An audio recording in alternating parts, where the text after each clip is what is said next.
Et on se retrouve donc pour cette revue de presse de l'économie.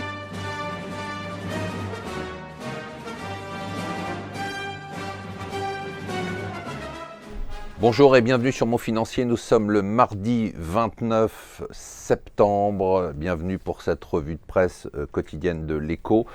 Et ça commence bien évidemment par les marchés. Petite déroute hier. Alors le CAC a quasiment effacé ce matin toute sa hausse de l'année, plus de 20% de hausse partie en fumée.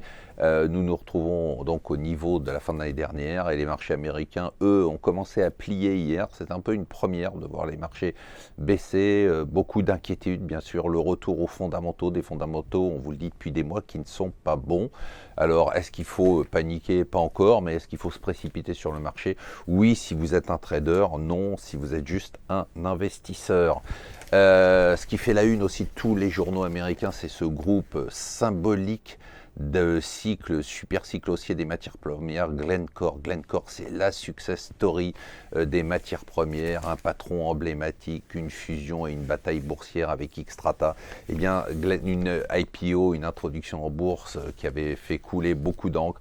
Eh bien, Glencore a perdu 30% de sa valeur hier, 85% depuis l'introduction en bourse. Certains analystes disent que du fait de sa dette, ça ne vaut plus rien. En fait, un peu l'explosion de Glencore, c'est un peu l'explosion de la bulle Internet. C'est l'équivalent pour les matières premières. Voilà, ça commence.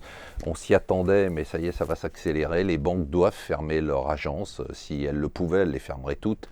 Mais il y a des problèmes sociaux qu'elles ne peuvent pas résoudre. Du coup, elles annoncent pour l'instant, comme la Société Générale, la fermeture d'une agence sur 5, mais que ce n'est que le début. En revanche, on va avoir une guerre au ketchup en France avec McDo qui va se retrouver donc contre Burger King. Burger King qui a annoncé qu'il voulait racheter Quick. La France, pour une fois, on est champion. Malheureusement, on est champion des prélèvements sociaux. Nous sommes numéro 1 des prélèvements sociaux en pourcentage du PIB en Europe, avec quasiment 17% de prélèvements. On est loin devant l'Allemagne, loin devant tous les autres pays. Ça continue à se battre dans le domaine du voyage en ligne. Le nouvel acteur, c'est un acteur de poids, c'est Vente Privée qui a décidé de racheter Mr Fly. Mr Fly, c'est une boîte qui se monte sur la vente de billets à prix cassé.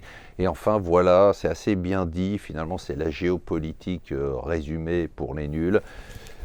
Il va falloir choisir entre Assad ou Daesh, c'est ce que nous dit le Parisien. Et notre nouvel ami, ça va donc Vladimir Poutine. Voilà, restez avec nous sur Mon Financier.